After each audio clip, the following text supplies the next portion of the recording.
کنستائن اس وقت لالا موسیٰ اور جنگ کے اندر جو آپ سب اکٹھے ہوئے ہیں اس ملک کے پاکستانی باشعور شہری، تو میں آپ کے سامنے سب سے پہلے ایک بات رکھنا چاہتا ہوں کہ آج ایک تماشا ہو رہا ہے لندن میں، اور یہ کسی دنیا کے ملک میں اس طرح کا تماشا نہیں ہوتا کہ پچھلے 5 دن سے پاکستان کا 3-4 دن سے پرائم منسٹر بھی گیا ہوا ہے اور بھی لوگ گئے ہوئے ہیں، اور مقصد ان کا کیا ہے؟ وہاں جا کے فیصلہ ہو رہا ہے کہ پاکستان کا آرمی چیف کون بنے گا۔ میں ذرا اپنی ساری قوم کو کہتا ہوں کہ ذرا غور کریں کہ اس ملک کے ساتھ کیا ہو رہا ہے، کہ جو ہماری نیشنل سیکیورٹی کا سب سے اہم عہدہ آرمی چیف کا، اس کا فیصلہ کدھر ہو رہا ہے؟ لندن میں بیٹھ کے۔ فیصلہ کون کر رہے ہیں؟ اس ملک میں ایک کنوکٹڈ آدمی، ایک سزا یافتہ آدمی، ایک مفرور جھوٹ بول کے ملک سے باہر گیا، دوسری دفعہ جھوٹ بول کے ملک سے باہر گیا، وہ فیصلہ کر رہا ہے۔ اس کے ساتھ اور کون ہے؟ اس کے بیٹے ہیں جو اس ملک سے باہر بھاگ کے گئے احتساب سے، ان کے دور میں، نون لیگ کے دور میں۔ اور کیوں گئے؟ کیونکہ وہ جواب نہیں دے سکتے تھے کہ اربوں روپے کی پراپرٹیز ان کی لندن میں کدھر سے آئیں، اور انہوں نے کہا ہم پاکستان کے شہری نہیں ہیں۔ 3 دفعہ پرائم منسٹر کے بیٹے کہتے ہیں ہم لندن کے شہری نہیں ہیں، کیونکہ وہ جواب نہیں دے سکتے کہ اربوں روپے کی وہ حسن نواز، وہ کم از کم 10 ارب روپے کی جو پراپرٹی اس نے لندن میں لی، وہ کدھر سے آئی۔ ساتھ ہے ان کی بیٹی جو پینما میں اس کے نام پہ یہ 4 بڑے بڑے محلات کا انکشاف ہوا تھا، جو سب نے حسین شریف نے کہا کہ الحمدللہ ہمارے ہیں، نواز شریف نے کہا ہمارے ہیں، لیکن یہ نہیں بتا سکتے کہ پیسہ کدھر سے آیا۔ تو وہ وہاں بیٹھے ہوئے ہیں، اسحاق ڈار کے بیٹے وہاں بیٹھے ہوئے ہیں جو کہ ملک سے باہر بھاگے ہوئے ہیں، اور اسحاق ڈار بھی ملک سے باہر بھاگا تھا جب تک NRO نہیں دیا، اور ہینڈلرز نے اس کو یہ یقین دہانی نہیں کی کہ فکر نہ کریں آپ آ جائیں تو آپ کو کوئی نہیں پکڑے گا۔ تو یہ وہ لوگ، اور جس میں پھر شہباز شریف کا بیٹا بیٹھا ہوا ہے، سلمان شہباز، جو احتساب سے بھاگا ہوا باہر۔ تو وہ جو اس ملک کے چوروں کا ٹبر ہے، وہ فیصلہ کر رہا ہے اس وقت اس ملک کے مستقبل کا۔ تو میں ہی اپنی ساری قوم کو یہ بتانا چاہتا ہوں کہ یہ کسی دنیا کے مہذب معاشرے میں یہ تصور بھی نہیں کوئی کر سکتا کہ یہ ہوگا کہ ملک کے اہم فیصلے ملک کے باہر ہوں اور وہ لوگ کریں جو 30 سال سے ملک کے پاسا چوری کر کے باہر لے کے جا رہے ہیں۔ اور میں دوسری بات کہ شہباز شریف کے اوپر ایک اخبار کے اوپر اس نے ہرجانہ کیا کہ میری توہین کی گئی ہے، اور اس نے جا کے عدالت میں چلا گیا۔ اب شہباز شریف کو نہیں پتا تھا کہ برطانیہ کی عدالتیں کیوں، ونسٹن چرچل ان کے جو بڑا اسٹیٹسمین تھا، اس نے کیوں کہا جب برطانیہ ہٹلر کی دوسری جنگ عظیم میں جب تباہ کر رہے تھے برطانیہ کو، تو اس نے کیوں کہا، اس نے جب کسی نے پوچھا ہم بچ جائیں گے، اس نے کہا کیا ہماری عدالتیں انصاف دے رہی ہیں؟ تو انہوں نے کہا جی دے رہی ہیں۔ تو انہوں نے کہا کوئی دنیا کی طاقت ہمیں نہیں ہرا سکتی۔ ان کی عدالتوں کے اندر یہ چلا گیا شہباز شریف، اور اب انہوں نے 8 یا 9 دسمبر کو اس کو بلا لیا ہے، اس سے جواب مانگے ہیں۔ اب شہباز شریف کو غلط فہمی ہوئی ہے کہ ٹیلی فون اٹھا کے تو جج کو کہہ کے جی بے نظیر کو 3 نہیں 5 سال سزا دینا ہے، اس کے جو ماضی میں بریف کیس پکڑ کے کوئٹہ بینک پہ جانے والا، بینچ کو خریدنے والا، اس کو یہ نہیں پتا کہ وہ کدھر پھنس گیا جا کے۔ اور ان کے لیے سب سے بڑا اب یہ چیلنج ہوگا شہباز شریف کے لیے کہ عدالت میں اب انہوں نے بتانا پڑے گا کہ کیا جو اس نے الزامات لگائے، اور اس نے بڑے، جو ان کا اخبار ڈیلی میل ہے، بڑے سنگین الزامات لگائے ہیں اس کی چوری کے اوپر۔ تو یہ میں صرف آپ کو اب بتانا چاہتا ہوں، یہ ہے فرق۔ کیوں وہ معاشرے میں خوشحالی ہے، کیوں یہاں سے لوگ نوکریاں ڈھونڈنے جاتے ہیں باہر، کیوں یہاں آپ کے لالا موسیٰ سے خاص طور پہ اور یہ سارا گجرات، لالا موسا، اوپر جیلم، اتنے لوگ میں ملا ہوں یورپ میں، نوکریاں ڈھونڈتے ہیں پاکستانی، ہمارے پنجاب کے شہری اسکینڈینیویا میں کیوں جاتے ہیں نوکریاں ڈھونڈنے؟ وہاں کے وسائل ہمارے سے زیادہ نہیں ہیں، لیکن ادھر انصاف ہے۔ دیکھیں، بار بار میں آپ کو ایک چیز سمجھاتا ہوں اپنی قوم کو، کیونکہ میرا کام ہے آپ کی تربیت کرنا۔ جب تک ایک ملک کے اندر عدل اور انصاف نہیں ہے، قانون کی حکمرانی نہیں ہے، وہ معاشرہ خوشحال نہیں ہو سکتا، وہ معاشرہ آزاد نہیں ہو سکتا، اس معاشرے میں جمہوریت حقیقی نہیں آ سکتی، حقیقی آزادی نہیں آ سکتی۔ وہ معاشرے کے اندر جدھر کمزور کو طاقتور سے قانون تحفظ نہیں دیتا، وہاں جنگل کا قانون ہوتا ہے۔ وہ جو مرضی آپ کر لیں، آپ اچھی سے بھی پالیسیز لے آئیں، وہاں غربت ہوگی۔ ساری جس کو کہتے ہیں ڈیولپنگ ورلڈ، جو غریب ملک ہیں، ان سب کی یہی کہانی ہے۔ تو میں اس لیے بار بار آپ کو سمجھاتا ہوں میرے پاکستانیوں، کیونکہ میں نے یہ ملک دیکھے ہوئے ہیں، میں نے ٹائم گزارا ہوا ہے یہاں، مجھے پتا ہے۔ اس لیے میں نے 26 سال پہلے انصاف کی تحریک شروع کی تھی کہ یہ ایشین ٹائیگر نہیں بننے لگا پاکستان، لاہور کو پیرس نہیں آپ بنا سکتے۔ جب آپ عدل اور انصاف کا نظام لے کے آئیں گے، یہاں کی قوم کو آزاد کریں گے، حقیقی آزادی دیں گے، یہ قوم خود ہی اس ملک کو اٹھا لے گی۔ یہاں جو بیرون ملک پاکستانی بیٹھے ہیں، جو میری آج سن رہے ہوں گے مجھے، میرا ان سے انٹریکشن ہے، ان سے پوچھے تو صحیح کیوں نہیں وہ پاکستان میں آ کے پیسہ لگاتے؟ وہ سب سے پہلے آپ کو کہیں گے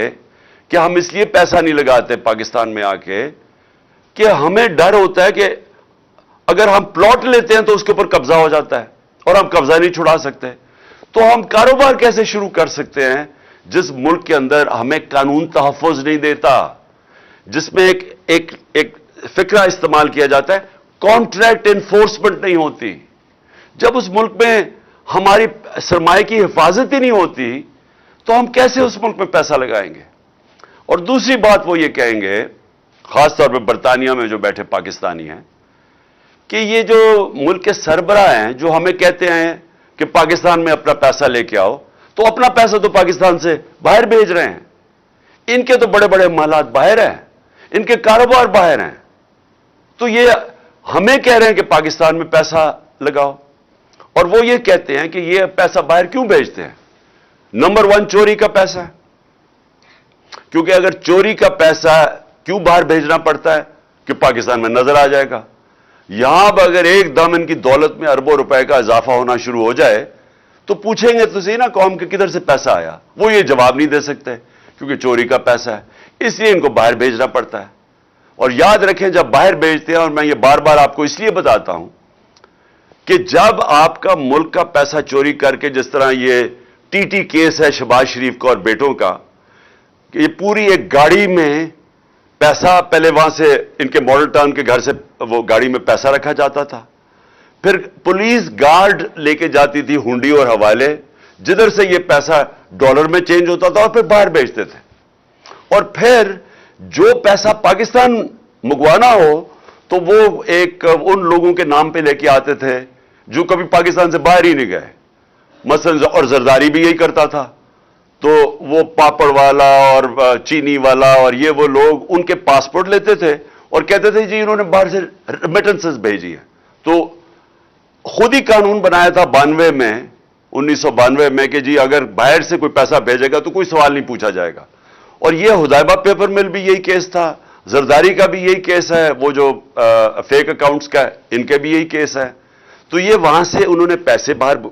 پہلے چوری کر کے، چوری کا پیسہ باہر، ریمیٹنس سے واپس جس کی ضرورت ہے، باقی پیسہ ان کا باہر پڑا ہے۔ جو ان کا زیادہ تر مال ہے، یہ دونوں بڑے بڑے خاندانوں کو، یہ باہر پڑا ہوا ہے پاکستان سے، اور بڑی شان و شوکت میں وہاں رہتے ہیں، اور یہ اس ملک کا المیہ ہے کہ یہ ہر تھوڑی دیر کے بعد ان کو این آر او ملتا ہے، پھر واپس آتے ہیں، پھر لوٹتے ہیں، پھر پیسہ باہر لے جاتے ہیں۔ اور یہ آپ کے سامنے ہو رہا ہے اس وقت، یہ جو تماشا ہے کہ سارے جناب لندن کی طرف دیکھ رہے ہیں، چور بیٹھ کے فیصلہ کر رہے ہیں کہ پاکستان کا آرمی چیف کون ہوگا۔ یعنی مجھے حیرت ہوتی ہے کئی دفعہ کہ یہ جب ہم ہم نے ہم یہ سوچتے ہیں کہ یہ اللہ، یہ ہم کس دنیا میں رہ رہے ہیں کہ کسی بھی دنیا کے ملک میں یہ مجھے کوئی بتا دے، میں برطانیہ میں پتہ نہیں کتنے 20-30 سال گزارے ہیں، کوئی سوچ سکتا ہے وہاں کی اس طرح کی چیز ہو؟ کوئی سوچ سکتا ہے کہ برطانیہ کے پرائم منسٹر کی باہر پراپرٹیز پڑی ہوں، اور اگر پڑی ہوں تو وہ ایک دن بھی آفس میں رہ سکتا ہے جب تک جواب نہ دے؟ کوئی سوچ سکتا ہے کہ ملک کے باہر پرائم منسٹر آئے باہر بھاگ جائے جب اس کا احتساب ہو، واپس آ کے پھر اوپر بیٹھ جائے، کیسز معاف ہو جائے، اور پھر جب اس کو پھر پکڑنے لگے پھر باہر بھاگ جائے اور قوم کے فیصلے باہر سے کرے؟ یہ ساری قوم ذرا سوچے اس کے اوپر کہ اس کا کوئی مہذب معاشرے کے اندر اس طرح کی مثال نہیں ہے۔ اور پھر ہم کہتے ہیں کہ جی آرمی چیف کے میرے اوپر بھی 1-2 الزام لگائیں، جی اس کا ہم نے متنازع کر دیا، اس کا آرمی چیف کا۔ میں نے تو کبھی متنازع نہیں کیا، میں تو کہتا ہوں جو میرٹ کے اوپر آرمی چیف ہے اس کو بنانا چاہیے۔ مجھے تو کوئی اپنا آرمی چیف نہیں چاہیے، پھر سے نہ مجھے اپنا کوئی جج چاہیے، نہ مجھے کوئی اپنا آئی جی چاہیے، نہ مجھے اپنا کوئی نیب کا ہیڈ چاہیے، مجھے تو بہترین میرٹ کے اوپر لوگ چاہیے، ان کو چاہیے۔ ہر آدمی ان کا اپنا ہونا چاہیے۔ اب پنڈی اسلام آباد کا شہباز شریف نے آئی جی بنایا، اس کو سزا ہونے والی تھی سیف سٹی کیس میں، اس آئی جی کو اس کو سزا ہونے والی تھی، اس نے اٹھا کے اس کو آئی جی بنا دیا۔ کیوں بنایا اس کو؟ کیونکہ وہ کرپٹ ہے، وہ اب اس کی خدمت کرے گا، وہ اس کا ہر ناجائز کام کرے گا۔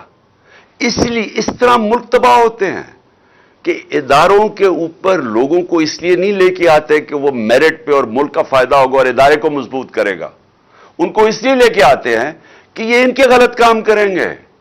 اور یہی انہوں نے کروایا آج تک۔ عدلیہ کے اندر انہوں نے ڈنڈے مار کے جب چیف جسٹس سجاد علی شاہ جیسا دیانتدار جج کو جب بھگایا وہاں سے اور پھر پیسے رشوت دے کے اس کو جب ہٹایا، تو یہ اس لیے نہیں کہ ان کو کوئی فکر تھی کہ پاکستان کی عدلیہ ٹھیک کام نہیں کر رہی، اس لیے کہ وہ ان کے نیچے نہیں تھی، ان کی غلامی نہیں کر رہی تھی، ان کے غلط کاموں کے اوپر غلاف نہیں ڈال رہی تھی، چھپا نہیں رہی تھی۔ تو جب جن لوگوں کی پوری تاریخ ہی یہ ہو، تو وہ لوگ پاکستان کے آرمی چیف کا فیصلہ کریں گے لندن میں بیٹھ کے۔ اور میں ان سے بھی پوچھنا چاہتا ہوں جو ان کے ہینڈلرز ہیں، کیا ان کو فکر نہیں ہے پاکستان کی؟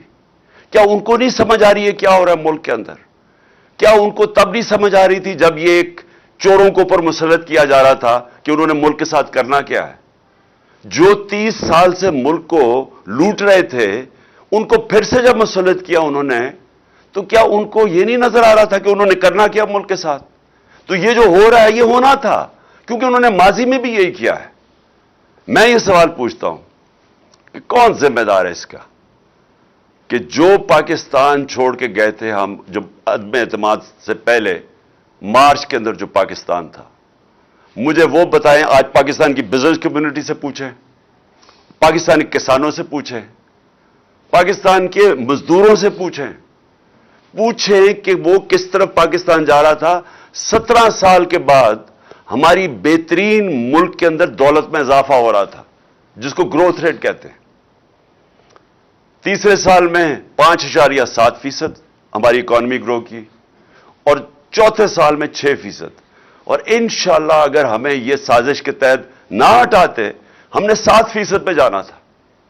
جو تیل کا تھا، جو اصل ہمیں جھٹکا پڑا تھا تیل کا، تیل کی قیمتیں تو نیچے آ گئی ہیں۔ تو ہم نے جو اپنے لوگوں کو مہنگے ڈیزل اور پیٹرول سے بچایا تھا سبسیڈائز کر کے، وہ ہم یہی سوچ رہے تھے کہ ہم روس سے سستا تیل لیں گے، اور دوسری چیز ہم اور چیزوں سے پیسہ نکال کے، یعنی اور اپنی ڈیولپمنٹ فنڈ سے پیسہ عوام کو سبسیڈائز کریں گے تاکہ بوجھ نہ پڑے عوام پہ، تاکہ مہنگائی نہ ہم روک کے رکھیں۔ انہوں نے آتے ساتھ ہی پہلے تو انہوں نے مہنگائی آسمانوں پہ چلی گئی، ہماری 15 سے 16 تک گئی ہے ہماری مہنگائی ہمارے دور میں، اور انہوں نے شور مچایا ہوا تھا۔ یہاں 27% ہے آج مہنگائی، 50 سال کے بعد سب سے زیادہ مہنگائی ہے آج پاکستان میں۔